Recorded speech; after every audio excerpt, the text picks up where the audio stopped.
5 or 6 years. Yep. Again, great person, phenomenal character. But I just felt that I had to be honest with him that, this might not be for you. And when I say that, it's not that I think someone's a loser or I'm better. I just don't know if everybody can handle entrepreneurship. And I think there's 30% of people that if they would have focused on investing, 2 or 3 rentals, S&P 500, max out Roth IRA, just plain simple shit.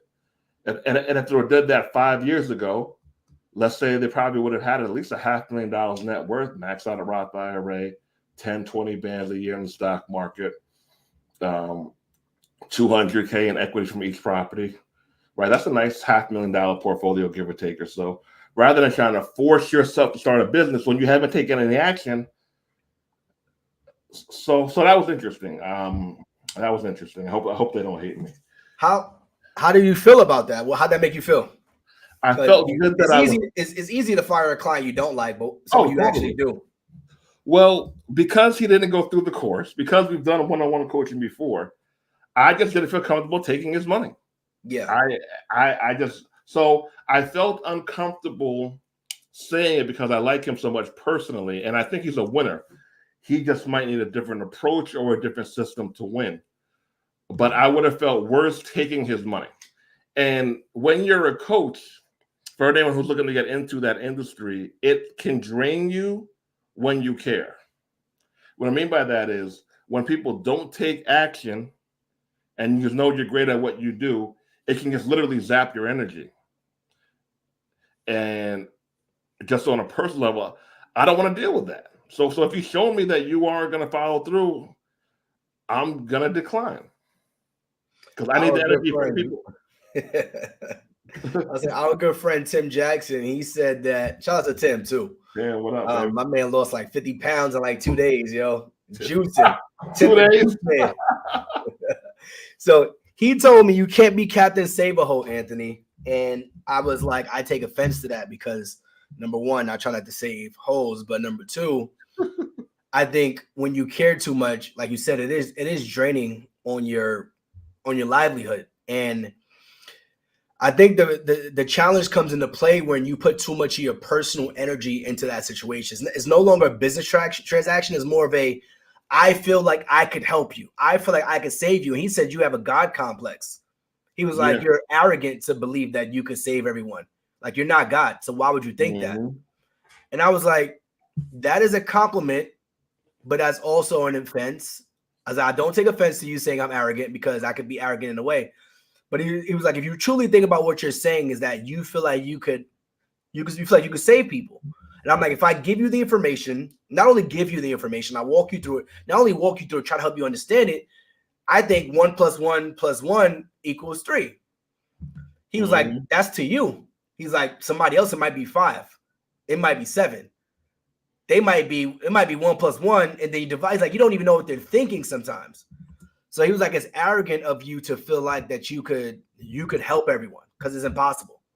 And he was like, that's a God complex. And he said, also, that might be from your childhood. And I'm like, oh, you're going too deep now. He was like, that might be from your childhood. And we really went deep. And he was like, you felt like, he's like, were you ever abandoned? I was like, yeah, some instances. Have you ever felt that way?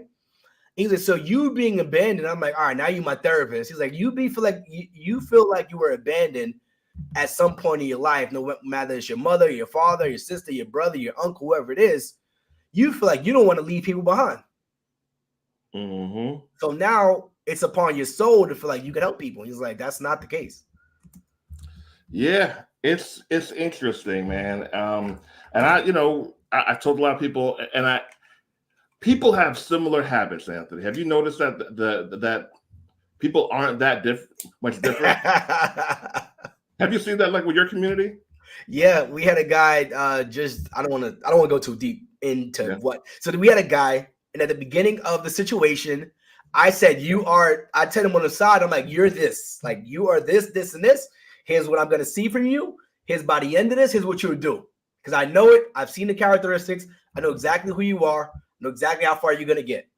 By the end of the conversation, by the end of that time frame of us working together, I said at the beginning, I said this, you were exactly this. And it was necessarily a good thing because he got the results he was looking for. Yep. I said, same characteristics, same traits, show up on time, asking questions, doing the homework, doing the extra push outside the classes. Same characteristics. What have you seen from your perspective? What type of characteristics you'll say somebody's going to do good, someone's going to succeed, or someone might have challenges? All right. If someone's going to have challenges, they have not progressed enough with their personal and business development. More personal development. And I mean simple stuff. Where are their logins for their Google Places? Which email address do they use for their Google Places account? Getting their personal shit together. A bunch of login stuff, like simple login stuff. Where's the Slack group? Where's the app for the Slack group? Where's your link for Yelp? If you don't know your name on Yelp, what email address did you use to sign up for Yelp? So it's the fundamental basic stuff that might seem simple, but if you can't track that stuff, how are you going to track 5 or 10 calls from all over the country a day? So that's step one for the things that people are doing wrong. For things people are doing right, and this sounds arrogant. I apologize. They just listen to what we say. They just listen. They don't feel the need to add a spin on things. Some people feel this need, it has to be tougher. I have to make this more difficult than it is. And when they avoid that and they just follow the script, and now as they progress and grow, here's what I say: listen to us for the first 5 or 10 jobs on pricing, on everything. After you do 5 or 10 jobs, do whatever you want to do, but just follow this for the first 5 or 10 jobs. And when they do that, the success rate is through the roof. Why do you feel like people won't listen to you? People like to do what they like to do. But why come to me and pay me for a service or a product if you're going to do your own thing? I would ask. Huh? That's the tricky part because they pay you. That's the tricky part, and that's why I don't do so. I'm a natural coach. I just push people if I like them, if I believe them. That's the reason I stopped pushing friends that much, because I just said look, if they don't want to do it, they don't want to do it. Yeah. But people like to do what they like to do, and to get an adult to change around their habits, that's tough. To get an adult who might be older than you, to get them to change around their habits on how they do things, because most people will say, "This is who I am. This is what I do. This is just the way it always is." And now, no, we got to change all this, fam. You aren't making money. You said you wanted to do this. All right, let's do this. We got to rewrite the whole script.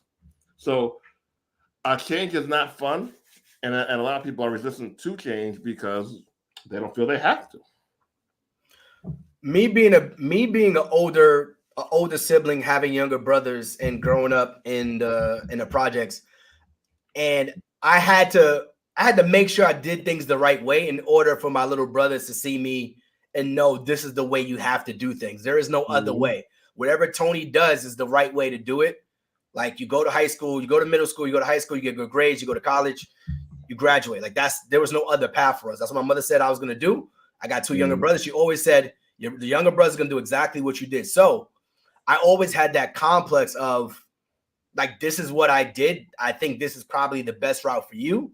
Now, once you get to a certain stage, you decide that might not be your route. But up until this stage, this is your route. So that might be your first 5, 10 jobs. I just had a student the other day, and he said literally, all right, I'm thinking about pricing it this way, but you said this. I was like, so why would you say you were thinking about this if this is what I said? I was like, let's just leave it the way it is for now. Let's just leave it the way it is for now. Let's just not change anything just yet. Let's give it some time to bake. If we on the last episode, we talked being in the kitchen. If I gave you the ingredients and I told you to put 2 tablespoons of sugar, and you're like, I might need 4. Can we just try it at 2 first? Let's just try it. Let's just try it. Let's taste it. Let's see how it goes. And the next time you bake that cake, you might say, you know what, Aunt, I liked it at 2, but I'm gonna try 4 tablespoons of sugar this time. That might be a lot of sugar, but I'm not talking about making the cake. Kicking game. So that was interesting. Firing people you like, turning down money when you can use it for the better sake of. So, I'm gonna use this as my live coaching session as well. I was gonna hit you up offline, but I'll put this live and direct. So there was a situation where I'm trying to figure out how to say this without saying too much. This is the thing when you go live, right? You want to be able to tell everything, but you can't because you never know who's tapping in. Yeah. So essentially client didn't do X, Y, Z. Essentially, they went ghost like for months. Chasing them, emails, texts, phone calls, nothing. Mm-hmm. When they came back, conversation was, you did this, here are the results. We'll see you next time. Like this was essentially the termination of our situation. Okay. They said, well, the contract says this, right? And I said, well, the contract doesn't say that, but we don't put certain terms in there because we don't want to be so stringent to if you miss one call, if the contract says you miss one call, it's done. So we don't put that inside the contract, right? Mm-hmm. So we give enough room where it's like a little bit up to interpretation. Could be our fault. Sounds good. Yeah, that's the first problem. But I said if this was in the contract, meaning like this, and this doesn't happen, you would have been done a long time ago. Yeah. So in a situation like that, where a little bit is up to determination, but some of it's on common sense. Am I wrong? You're not wrong, but you're giving people the benefit of the doubt. And most people, what's up, D? Good seeing you, Queen. What up? Most people are gonna follow it. See, here's the thing: most people are reasonable. Most people are fair. Most people are reasonable. But it's when they're not, they're just really effing annoying. They're just really, really annoying. So that's why the words have to be stringent, turn out to be stringent, just to minimize the annoying people. And you and I have similar habits where when we're annoyed, get away. When we like you, come here, give me a hug. Right? That's just how we roll. So that's the thing, man. Setting proper expectations and allowing humans to be humans. It's an interesting thing. You can't do you can't. It's very difficult to do both. So allowing humans to be humans, it's difficult to set expectations, allow humans to be humans. So in an instance like that, we're giving you enough room to allow you to be humans, but we're also setting the expectation that you can't just go ghost. But me saying I'm giving you room to be a human, in your mind, life happened. I had this happen. You should understand it. So I'm giving you room to be a human, but I also set those expectations. It can't be both sometimes. Because the expectation would be you do this, this, and this, but then the human in me says, oh, well, you had this happen. So I'm going to give you the benefit of the doubt. So it becomes a challenge when you're trying to walk that fine line of common sense, being ethical, being human, being nice. How did you work it out? I don't know if you could say it publicly, but how did you resolve it? I'll say it's still in the works. Okay. Because I went back and reviewed some documentation, reviewed the calls, history, things like that. And the human side always wants me to give the people the benefit of the doubt, but based on our experience, it never works itself out. You did it once, you did it twice, you do it a third time. It's like going back to someone who broke your heart. They did it once, you give them all right, fool me once, fool me twice, shame on me. Fool me 3 times, you a damn fool. And it doesn't change often because they don't change often. So for people to change their belief system, the way they operate, they either need it or they really, really want it. So either they want more money, because more money, more time freedom and all that fancy stuff, or they need the money. When they kind of don't, it's like, whatever. Maybe this will happen, maybe it won't. They're kind of flimsy with it. So yeah, it's an interesting scenario. And I think it says destiny. That's an interesting way to spell destiny, if that's correct. If I said that wrong. So it becomes difficult when you allow the emotional, the human side to come into play. Because if you go by documentation, it's black and white. It's clear, yeah. It's very clear, black and white. It's clear. But when you allow your emotions and you also allow your feelings to get in the way, it's like this is business. I also want to be mindful that life is going. I say life is always going to life, right? Always. It's always going to life. Nothing's going to change from life. But I want to give people the benefit of the doubt. But that's where the challenge comes into play when you're trying to play both sides. And I think one of the things about me and my wife is that my wife is very black and white. Yeah. And she's like, this is what it says. Like there is no human emotion here. Here's what it says. Here's what you did. Like that's what it is. But I think that's where the challenge comes into play. So we're talking about coaching. We're talking about pros and cons. We're talking about business, entrepreneurship. We might get into a little bit ratchet tonight. Depends on how Dre feels. I always feel ratchet. Yeah. I just feel conservative because I know that's not where you go. But yeah, that's. Hey, listen, I can do my thing with that. That's my favorite place to be. It also helps with helping people when they mess up, if they own that they messed up. Sometimes they know. Listen, I've had people say, you know what? I messed up. I take it on the chin. That's my fault. I'll see you around. Like, and we're like, oh, you know what? That's real.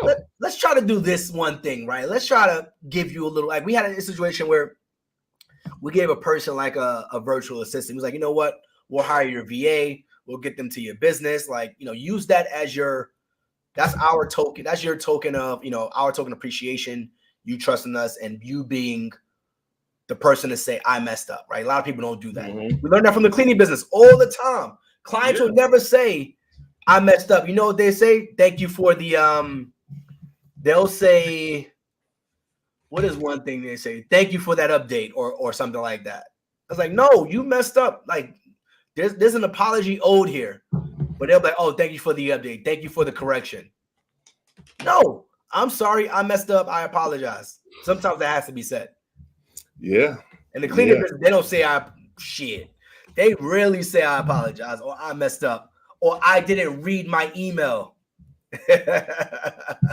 So that's a challenge. And you understand that you want to, like, people are going to be human. So we understand that terms and conditions are not going to be read.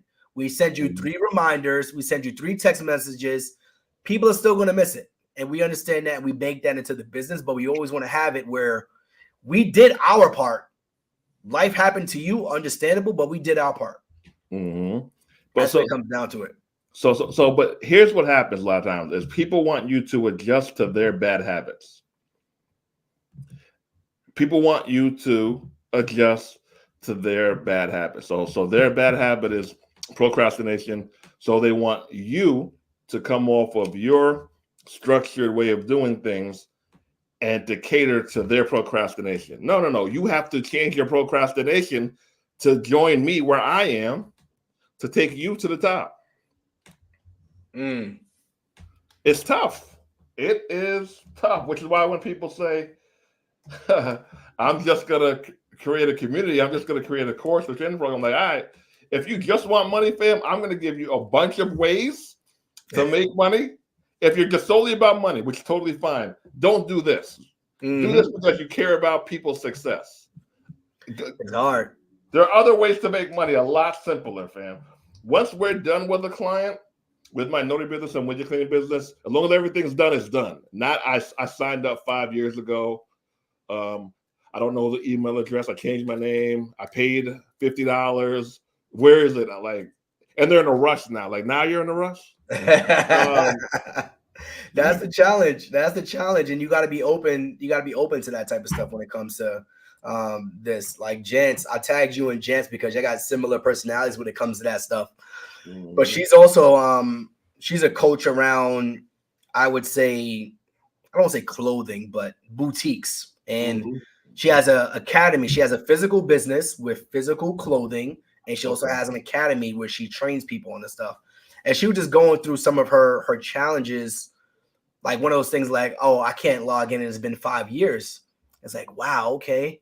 5 years is a long time to say I want to get back in. So where do you go from there when you have those situations? Yeah, I can say you got 1 year access or you got this type of access, but people still want it. Well, I have some things that have lifetime access, and I have some things that are yearly, and some things that aren't, right? So, but everything is upfront, and some things on a monthly subscription. So everything is upfront. My issue isn't the help to get assistance to log back in. It would be nice if you monitored it. That would be nice, and had it organized. I don't got access to that email from 5 years ago. But it's when the people are in a rush, and now they're taking it seriously. So procrastinators get a surge of energy, and they need to get everything done now, which is a terrible habit. They need to get everything done now because now they're focused, now they're driven. But now everybody has to move on their time. So my problem is, so a lot of times the emails are just kind of rude, to be honest with you. Are they rude because you read it that way, or were they rude because they were rude? Man, I know people, fam. I have a fair interpretation of people. And look, not everybody has to be nice, but you can't be rude. I just think there's no place for that. So now I'm serious. Now I'm on it. Bam, bam, bam, bam, bam. I need this, this, and this. I'm like, all right, like this isn't fair. But look, most people are reasonable. Most people are fair, but we're giving people the side because a lot of people are getting into this peer-to-peer learning industry. Shout out to y'all. We're giving you the side that people won't often talk about, and I want you guys to be prepared, not so you don't get into it, just so you know what it is, so it will help you set up better systems and help you just not quit when things get real. But what's our topic for tonight, Anthony? We didn't even go over topic. I think we are already in the topic 25. We are, but we didn't say it though. So we're talking about pros and cons of having an offline business versus coaching business. And we were just talking about some of the cons, some of the challenges that comes with getting people to their goals. Some of the challenges with helping people, some of the challenges with giving people access to you, where the expectation is that you can essentially get them from their current situation to the next step. So that's kind of that's one of the things we're talking about right now. Now, I would say my situation is we've only been in the education space for 3 years. So we're one of those pandemicpreneurs on the education side.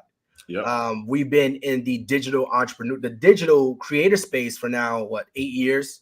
YouTube, Instagram, sharing our story, talking about financial freedom, stuff like that. But we didn't have such a hands-on approach where we were physically guiding people from point A to point. Actually, no, since 2019, so actually about 4 years, we were talking about debt freedom, giving people our tools, our resources, but it wasn't as hands-on. One of my first interactions with taking people in the digital, coaching space was our guide to debt freedom. And we had a challenge. Actually, it's one of the first challenges I've ever seen. Didn't know what a challenge was, but I said, there's a 10-week challenge. This wasn't a 3 days, this is a 10-week challenge. And we said the person who pays off the most amount of debt in those 10 weeks, it was like not a raffle, but you put like $100 in. The person who pays off the most amount of debt based on the percentage of the income, whatever it is, they get to get the pot. The challenge comes holding people accountable, making sure they update their sheets, things like that. We get to the end of the pool, and the biggest challenge was determining who won, because they said, well, it shouldn't just be based on the total amount of debt they paid off. It should be based on the percentage that they decreased their debt. So if I'm making $300,000 and I pay off $20,000 in debt, that's not gonna be the same as somebody that's making $100,000 and pays off $50,000 in debt. So that's when I first experienced like, oh, okay. Now I have to figure out how to navigate some of these difficult conversations with people I don't know. Because I could do it at my job. Like I was a director, I could tell you to your face, I can tell you behind your back, I can coach you, I can mentor you. It was a lot easier when I interacted with you on a daily basis, face to face. So that was my first interaction with the digital coaching entrepreneurship space. Okay. All right. So we spoke about some of the cons of coaching. What are some of the pros of having, and we say offline, we mean like a business outside of coaching. So Anthony has a $1 million plus, shout out to you guys. Cleaning business, I have $1 million plus notary business, shout out to me. And Shout out we to do Dre. both. We do both in real life and we coach both in real life. So what are some of the pros of your cleaning business? So some of the pros of the cleaning business is that is not attached to me as a person. Mm. So, like for example, what's today's date? The 19th. I'm just pulling up the stats for the week. I don't even know what our stats for the week are actually. That's actually a problem. And why is that? No. Let's talk about that. Why is it that you don't know the stats for the week? Because we have our teams managing it. So that's one of the pros. It's not attached to our personal brand. It's not attached to our personal likeness. So people don't have to know me or like me in order to book my cleaning services. Bingo. They don't have to know if I'm black. They don't have to know if I'm white. They don't have to know if I'm green. They just know there's a service they need. They don't care who owns it. They just want it done. So I think that's one of the pros. What you got? We could go blow for blow on that. Pause. Okay, pros pros of the notary business, not coaching. When you're done, you're done. When you are done, you're done. It's very cut and dry. I'm not meeting a bunch of friends who won't be my friends. When the job is done, I get paid the 250, 175, 800, whatever. But they call me when they need me again, and I don't hear from them again. So Yep. that is one of the pros to that business. So one of the pros of, I would say, having an offline business is that it's not attached to your brand. So that means that, God forbid, if you get canceled, it has nothing to do with your personal. Now, they could find it and stuff like that. Yeah. But it's still not attached to your personal brand. So the other thing would be the people you put in charge to manage the business, they can, if they could follow SOPs, they could follow documentation, they could essentially run that business for you. Bingo. So that would be another thing that we've experienced having that offline business. I'll go again because it looked like you off camera. So another pro for having an offline business would be that another pro. Huh. You've been cooking, Anthony.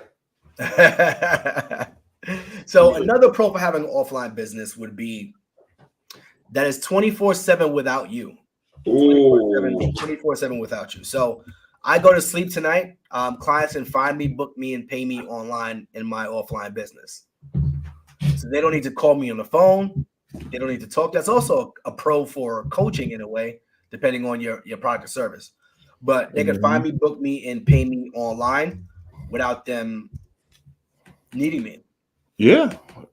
I'll go with that one too. Is it has nothing to do. So I'm going to share one of my websites. I'm nowhere on there. Not my name. Nothing. Oh, I think having a tangible presence as well. So I think it's pretty cool to say that you have a business that's physically off online. Yeah. So I think it's pretty cool to say that I have a physical, even though I don't go out and clean houses. Yeah. I have a physical business in Texas. I think that's pretty cool to say. And it kind of differentiates yourself from other people. Bingo. So here goes it here. I'm nowhere to be found. So it's cool. It is cool to be able to be in that position where it's just the business. Brother Dre doesn't have to be attached to it. It's really dope. Pros of coaching. Wait, I'm not done. Oh, okay. I keep cooking. I would say another pro of having an offline business, meaning like being the fact that it's a local business. You can leave that view too. Okay. I like that for a little bit. It gives the people. I was looking at the metrics, and I was looking at this video, and they were talking about how when you do interviews online, it's important to zoom in on a person or zoom. I don't know. Anyway, I think you can do a lot more local networking too if I wanted to. Since it is a local-based business, you're right. I can go out and say, have a physical cleaning business. I can local with other networks, other business owners, other organizations, saying that I'm from here. I have a locally owned business, and I think that's enough right there. Okay. Yeah. I think that's it. And both of our businesses don't need us to physically do the job. So you have a manager. So I don't know if you feel comfortable sharing your profits as of 2/19 for the week or the month. 219 revenue. Let me see. 219. I'm pulling it up. So let's say today, February 19th, we did about $1,000. So we might take home about 300 of that. Nice. Congrats. And you were not involved in that at all. No. So this week, what's today? Monday. I don't know how many cleanings we got for the week, but let me just pull it up. So we do right now. We're at about $9,000 for the week. So I'll probably say we'll end up around closer to 10, 11. So that's how we're able to, get people in and stuff like that. Okay.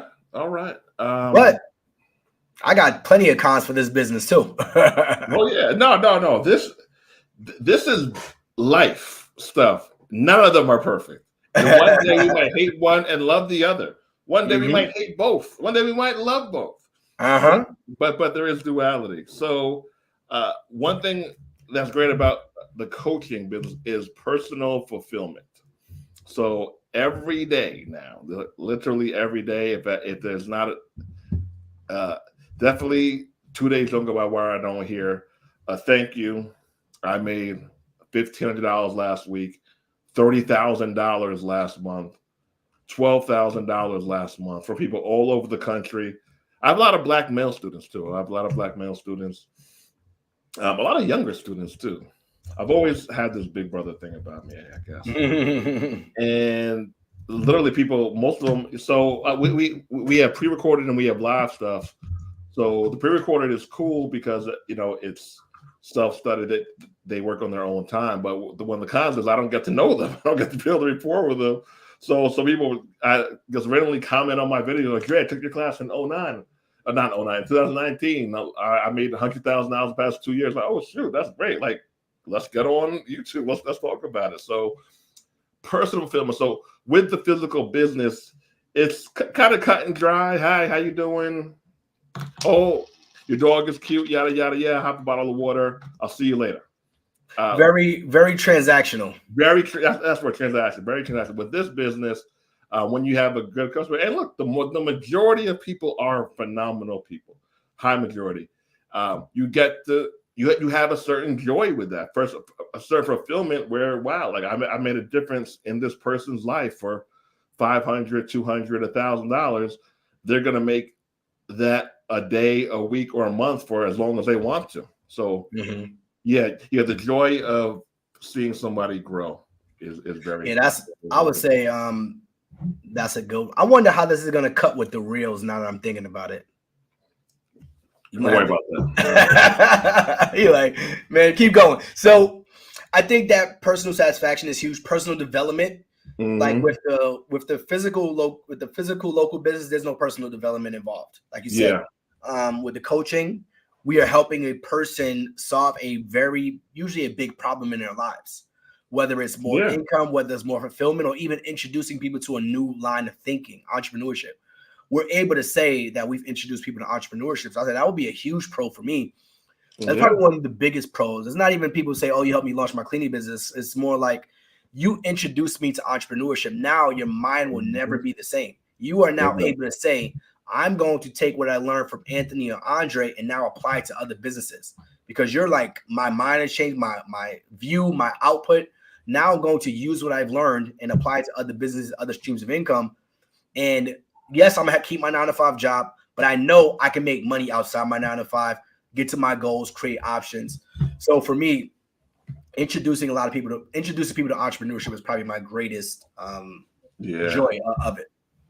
And when I first got up, so I only got on the internet to promote Black-owned businesses. I had a directory called Buy Black NYC in New York. It was one of the first Black business directories ever.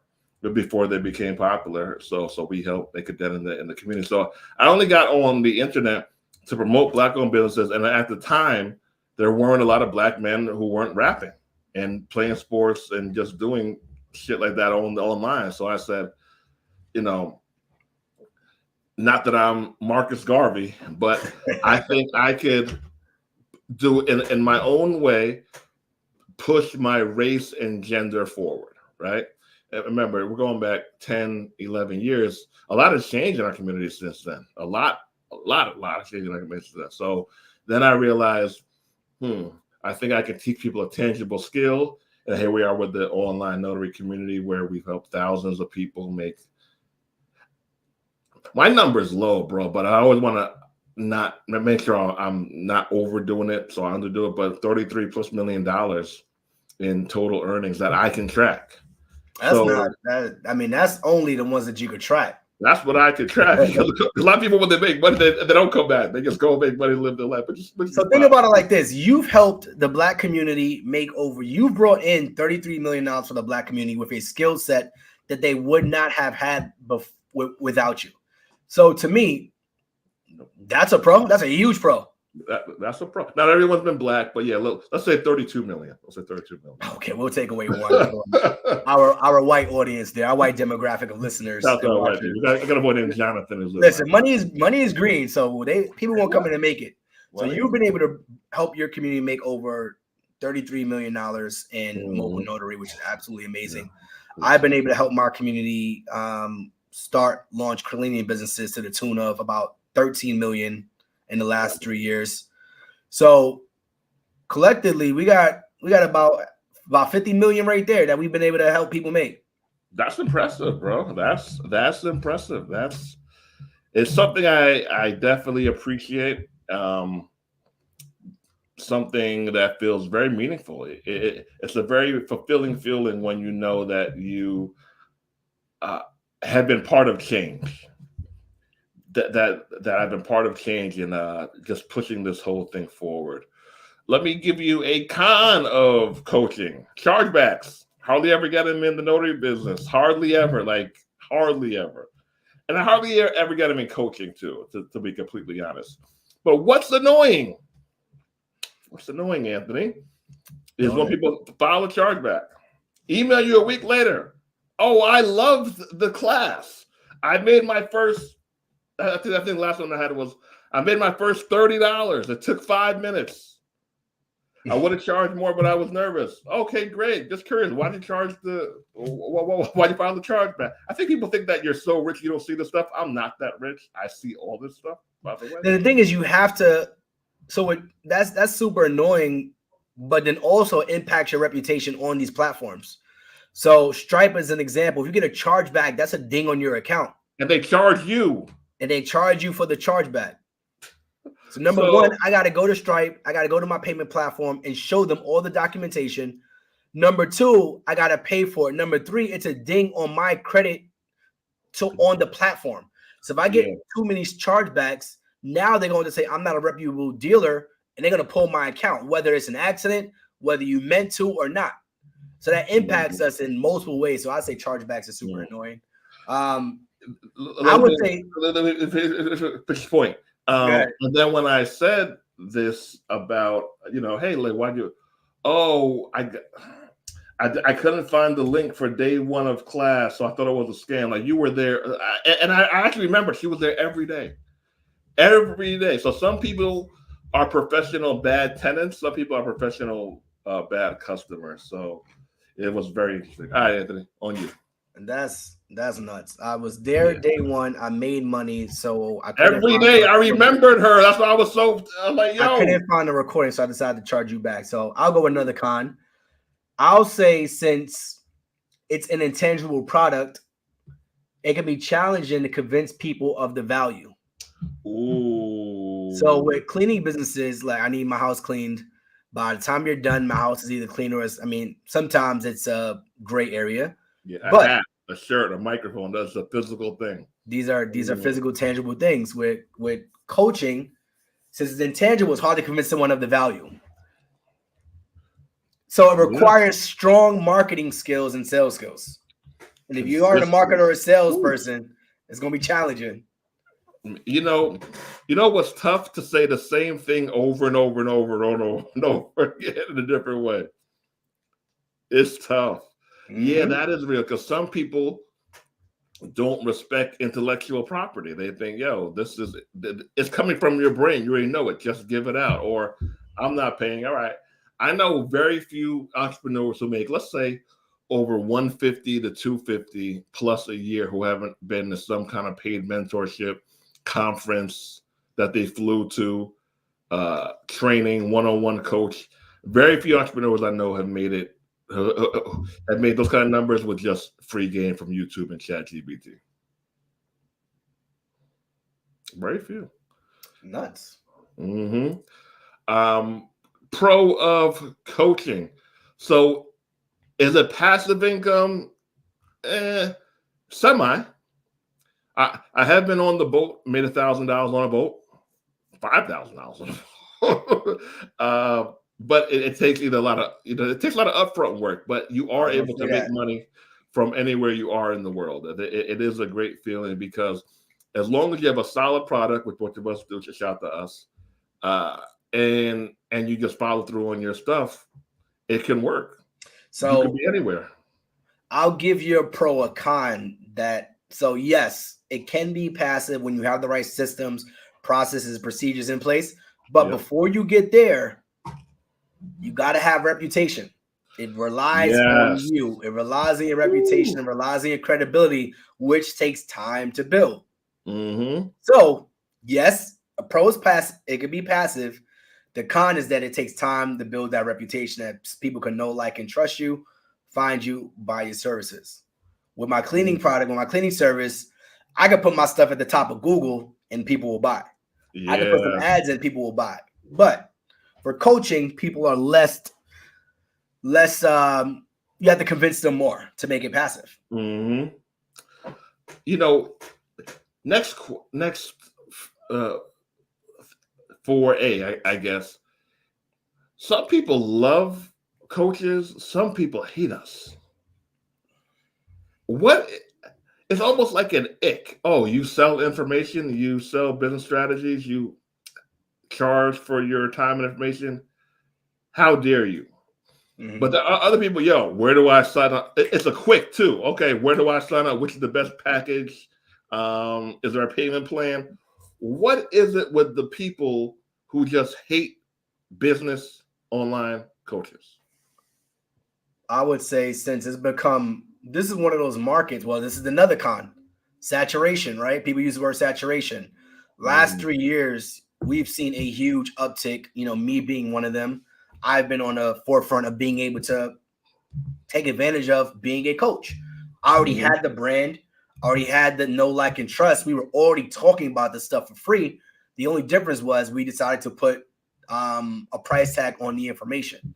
So given the fact that if people like us, if you come into an industry like, all right, you guys have no experience in coaching, but I would say we have experience in our own experience, getting our own results.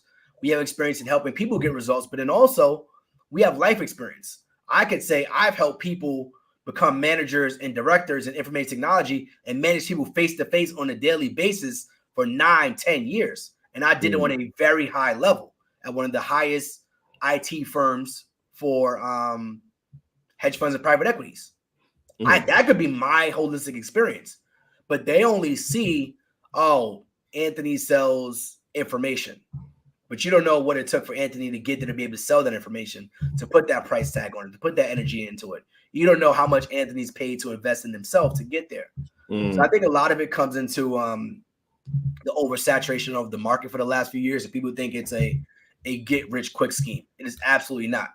It takes a long time to build up what we've been, both of us.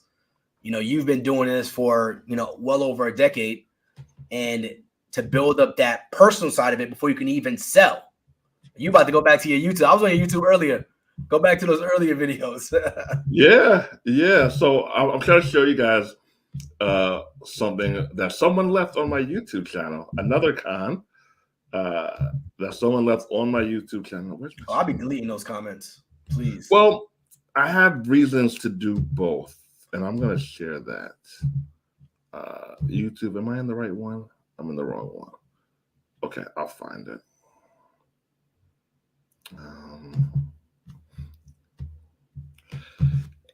So I have my own videos that I do for promotion, and I bring on people that I've helped. So this is someone who I helped earn a lot of money. He's doing really well. He has a full-time job, business in 2 states. I think he's doing $4,000 to $6,000 on a given month, Anthony. Turning 30 in a few days, full-time. So full-time gig, personal trainer, notary business in 2 states. He does some jobs himself. He middleman some jobs. He's my man Kyle. So video here. Kyle had a $270 day. Shout out to Kyle. 270, right? That's pretty cool. Before 1:30. Before that's about an hour of work. Yeah, hour and change. What's the point? What's the point other than the fact that you're a big liar? Okay. Same person. So deceptive. You really think you're fooling people. Okay. Another comment. Let's go. Excited. Right? So this person here. Oh, you pinned it.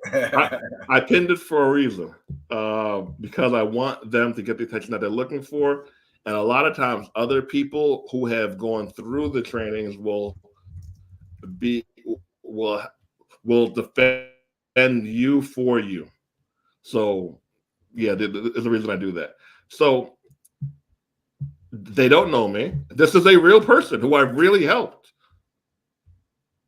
change their life, dare I say, and a Karen on the internet calling me a liar.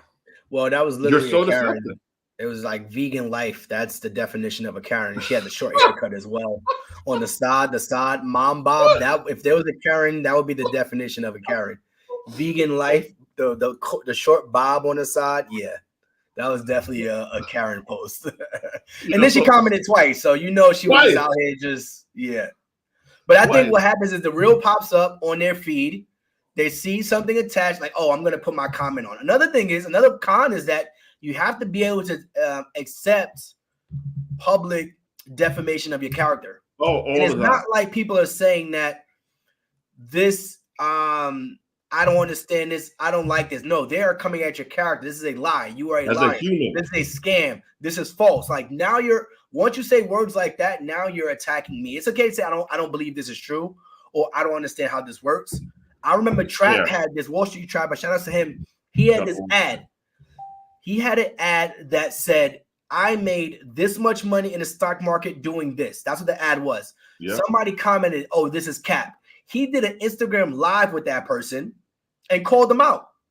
Literally called them out and said, he said, this is a cap, this is a scam. And he said, brother, I understand that this is what you believe. I wanted to get to the nature of your understanding of what you thought I said and what versus what I said. Let's do that. Let's start there. Yeah.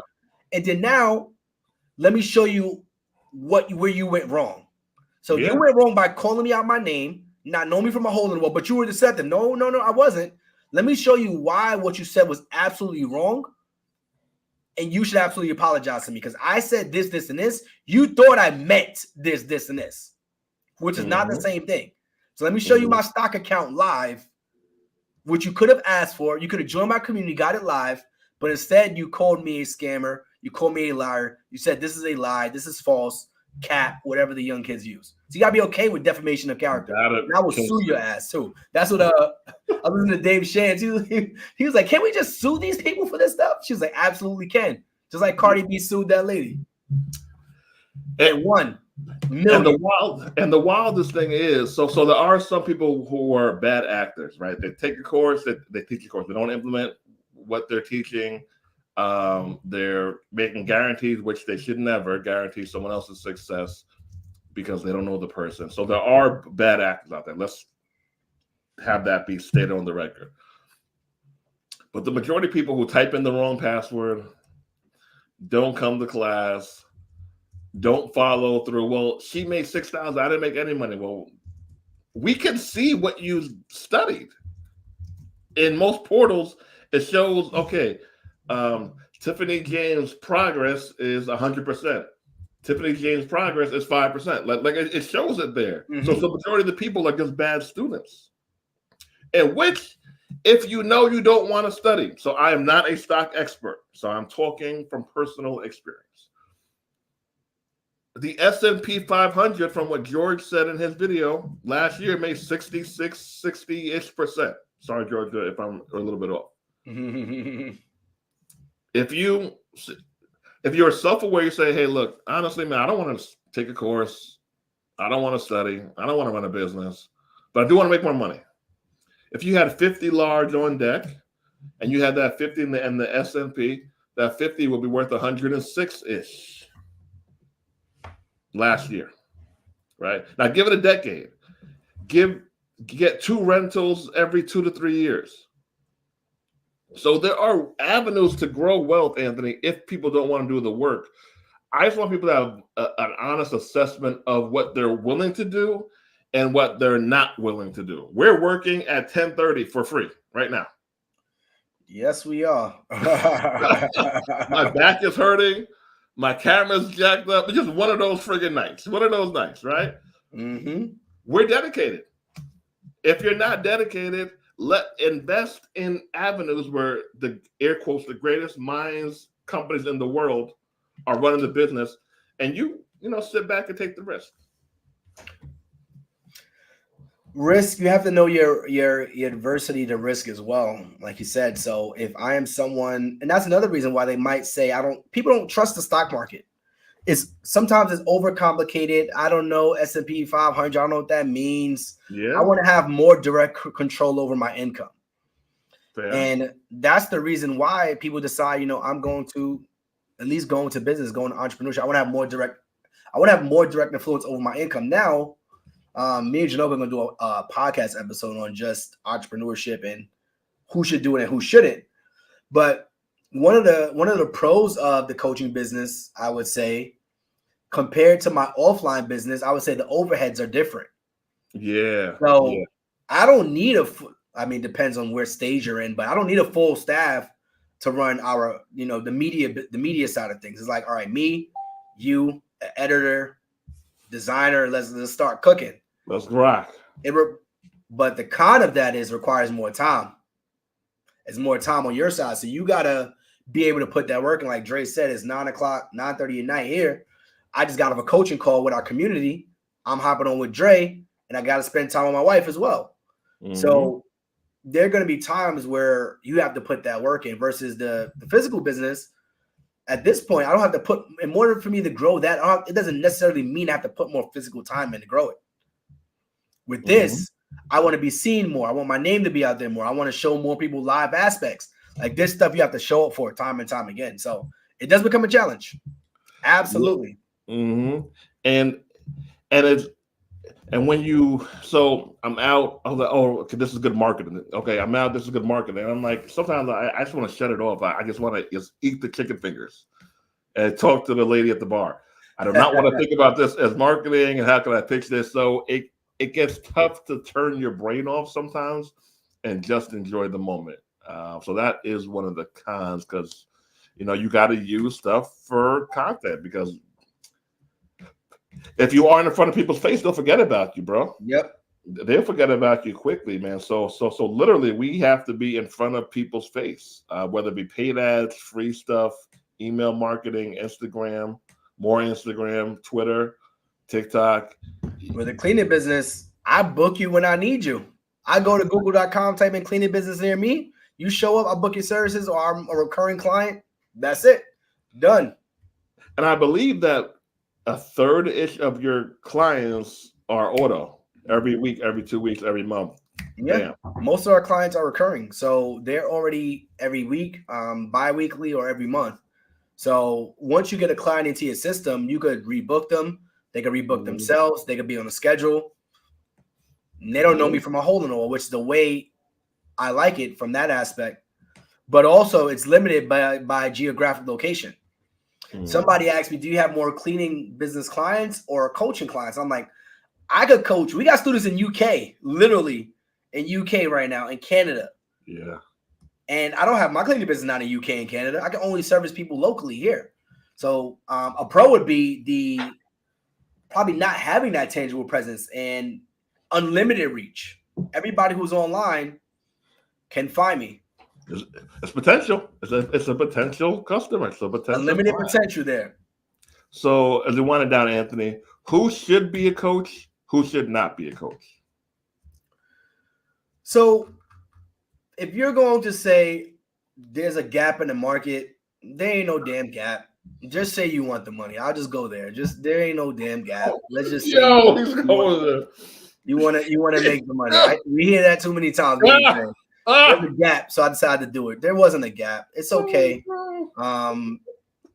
It's okay to say I wanted to make money, because if there was a gap, you could fill the gap with someone else's void. Like I was giving an example of E.T. I was saying Inky Johnson and Jeremy Anderson. They all have like similar programs where they were teaching people how to coach, like and speakers, motivational speakers. E.T. said, instead of me starting my own one or doing my own thing, I'm going to join Jeremy Anderson. I'm going to bring Inky Johnson with me. We're going to combine like Transformers and build one thing and blow that thing up. Mm-hmm. E.T. could have been saying, oh, the gap was in we need motivational speakers in the corporate world. Jeremy could have been that we need motivational speakers. The gap is in the churches. Inky said we need motivational speakers in sports and facilities, things like that. But they said, why not just come together, do it at once, and we all grow this thing? So who should do it? If you are not looking for a gap, you should absolutely do it.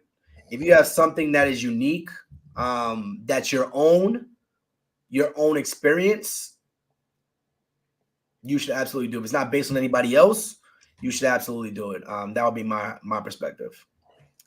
Is there a threshold that you think someone should have made? If it's a financial number, they should have made $5,000 in the business. They should have wholesaled 5 properties. If it's a marriage, if they're giving marriage advice, relationship advice, they should have been married for 5 years, 10 years. What's like the threshold for people to be able to sell their time and information? So I would say, have you helped anyone else achieve a result? So sometimes you could use your own, what you should do, use your own story from your own experience. Okay. Right. So we paid off debt. We said we're going to do a free challenge, help people pay off debt, posting content, helping people pay off debt. So we did the thing before we started selling the thing. When we started talking about the cleaning business, we did free coaching. We did free IG lives. People were getting into the business for free. So we were doing those things and we knew it worked from us. We knew that it wasn't just I'm going to do it. People ask for it. That should be another thing too. If you have a skill, you have experience, you have something that you have knowledge in, and you're sharing it, and people ask you for it, that's when you do it. Not a moment before. That's when you do it, I would say. If no one's asking you for it, that means you want to do it because there's money to be made, in your opinion. So that's my opinion. When it comes to marriage, things like that, I think you should have experienced some time. Yeah. I see the relationship coaches and they're not married, and it's like, all right, you have experience. Like, I think everyone has experience. So if you're a relationship coach, you have experience not being in relationships, you have experience, you have challenges that you face. If you were divorced, you have experiences that you need to be shared on how you got divorced or things you could have done better. Absolutely. It doesn't have to be a perfect marriage or perfect situation. There should be some experience involved that someone can learn from. Got you. Okay. That'll be my final thought on that. What about you? I think so. Some businesses you could look at as purely transactional. Ours are 2 of those businesses, right? No touchy feelies, very little. Hey, I showed up. I got paid $250. I outsourced the job. I made $250. I was in the Bahamas, lit, right? I do think you need to have a heart for people. You need to have a heart for people if you are going to be a successful online mentor, business coach. You got to care. You got to care. If you don't, now, I think you have to be ultra friendly. I'm not ultra friendly. I'm a kind person, but I'm not ultra friendly. But you have to have a heart for people. One, how much success do you need to have? I'm a believer you have to be honest about your success. So if you made $5,000 as a mobile notary, how I made my first $5,000 as a mobile notary, that's your training. Done. That's it. Please do not say how I made 50 when you made 5. And here's the thing. You don't have to lie. Your audience is someone who's done less than you. Always. So if you own some real estate, let's say you have 5 cribs, how I bought my first 5 cribs. Your audience, not somebody with 6 cribs. They got less than 5. Mm-hmm. So just be honest about where you're at. And, oh yeah, here goes a good barrier too. Can you talk for free for 45 minutes straight without worrying about giving away too much information? That's a great barrier. Oh, I can't talk that much because they won't buy it. If you can, I could talk for 45 minutes straight without being interviewed about the notary business. I could talk for 2 hours about it without. I've seen your YouTube. I'm like, yeah, I'm he ain't talking to nobody. He just going. I'm just going. I was like, is this an interview video? It was like an hour and change. It's like, no, it's just Dre. I can do that because I have so much experience, right? And I'm not worried. I'm not worried about the sale. Even though I do hope you do buy. We have a workshop coming up March 4th through 8th. Go to theNotarySchool.com, theNotarySchool.com. So if you can't do that because you're worried about giving away too much game, you aren't ready to sell. You aren't ready to sell yet, which is totally fine. Get some more information, get some more experience. But just be honest, guys. Just be honest about what you've done. Coaching has extreme pros. I love it. In March, I'm helping people build out their own community. It's very fulfilling. But if you think it's okay, get 10 people to pay me $97, that's going to work for a little while, just if you have great marketing. But to make real impact, to make that money every day, you're going to have to run ads, get on podcasts, get on YouTube, get film guys, get editors. If your heart's not there, if you're ready for that kind of work, just wholesale real estate, have a cleaning business, have a notary business, have a car detailing business, pressure washing business where you don't have to be seen like that. There are ways to make money outside of coaching. Alex Hermosi said, hot take. No one cares about marriage advice from single people, money advice from poor people, fitness advice from fat people. Damn. And if you aren't richer, fitter, or married longer, maybe you should just shut up and listen instead. Wrap it up. Good night, y'all. See y'all next week. Peace. All right, peace.